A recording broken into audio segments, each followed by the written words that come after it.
अपने अपने दावे और प्रतिदावे, लेकिन चुनावी तारीखों के ऐलान के बाद अब यह साफ हो चुका है कि सभी सियासी दलों के पास अब तूफानी प्रचार करने के लिए लगभग 4 हफ्ते का वक्त बचा हुआ है। लेकिन इस बीच ये देखना आप सभी के लिए दिलचस्प हो गया है कि प्रधानमंत्री नरेंद्र मोदी जो डंके की चोट पर दावा कर रहे हैं इस बार 400 पार, वो कैसे साबित होगा।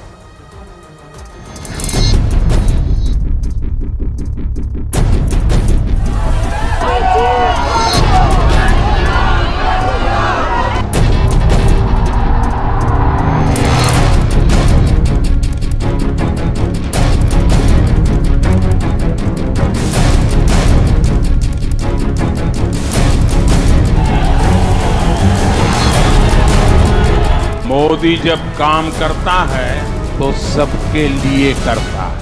आपके काम है मोदी उड़े गारंटी। 7 चरण में मतदान, जीत की 7 गारंटी।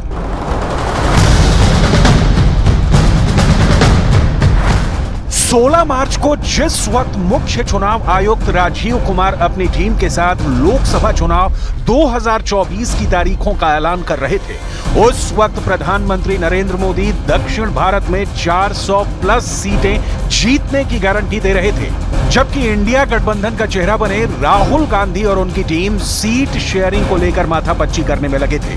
जिस वक्त चुनाव आयोग 7 चरणों में मतदान कराने की घोषणा कर रहा था, उस वक्त एनडीए का चेहरा बने पीएम मोदी 7 रणनीतियों से विरोधियों को चित करने की गारंटी दे रहे थे। वहीं इंडिया गठबंधन ये तय नहीं कर पा रहा है कि वो किन मुद्दों पर एनडीए को चुनाव में हराने के दावे करे। 38 से ज्यादा दलों से बना एनडीए इंडिया गठबंधन पर भारी पड़ रहा है। एनडीए का खुनबा बढ़ रहा है और इंडिया का खुनबा बिखर रहा है। बीजेपी के उम्मीदवार भाई अनिल के एंटनी आपकी सेवा के जज्बे से भरे हुए हैं। ऐसी ही फ्रेशनेस की केरला की पॉलिटिक्स को जरूरत है। इसलिए अब केरला के लोग भी कह रहे हैं अब की बार 400 पार, अब की बार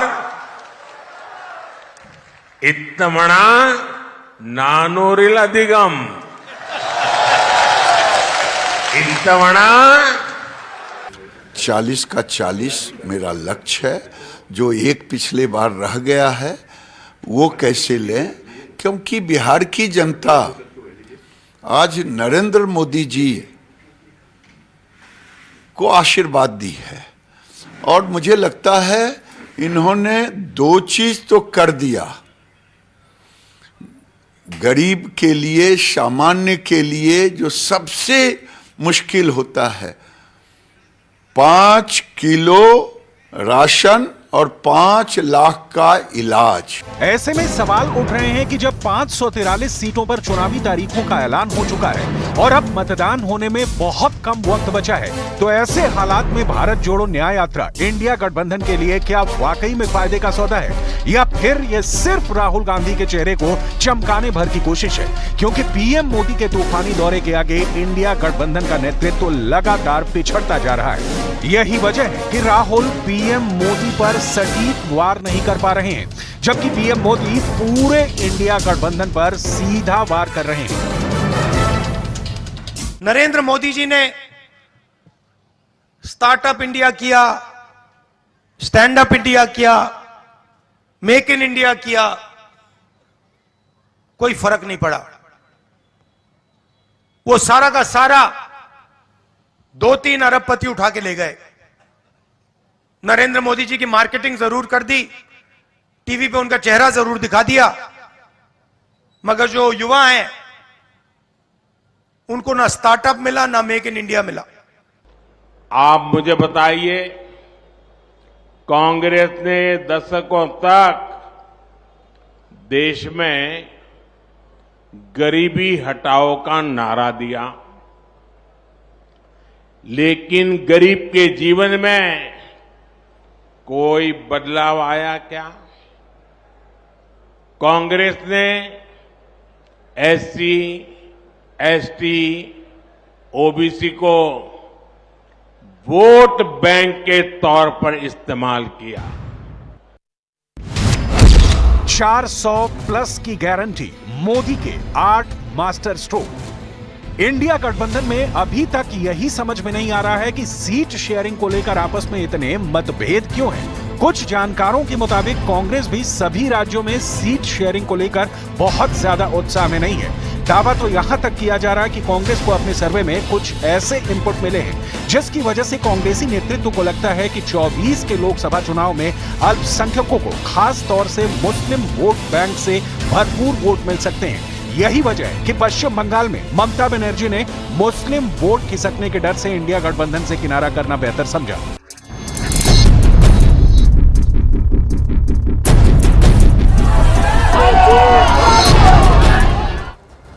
विपक्षी दल बीजेपी पर आरोप लगा रहे हैं, लेकिन बीजेपी के पास मोदी है और मोदी के पास 10 साल की उपलब्धियां हैं और उसमें सबसे खास है 8 ऐसे मास्टर स्ट्रोक जिसको बीजेपी इस लोकसभा चुनाव में जीत की गारंटी मान रही है।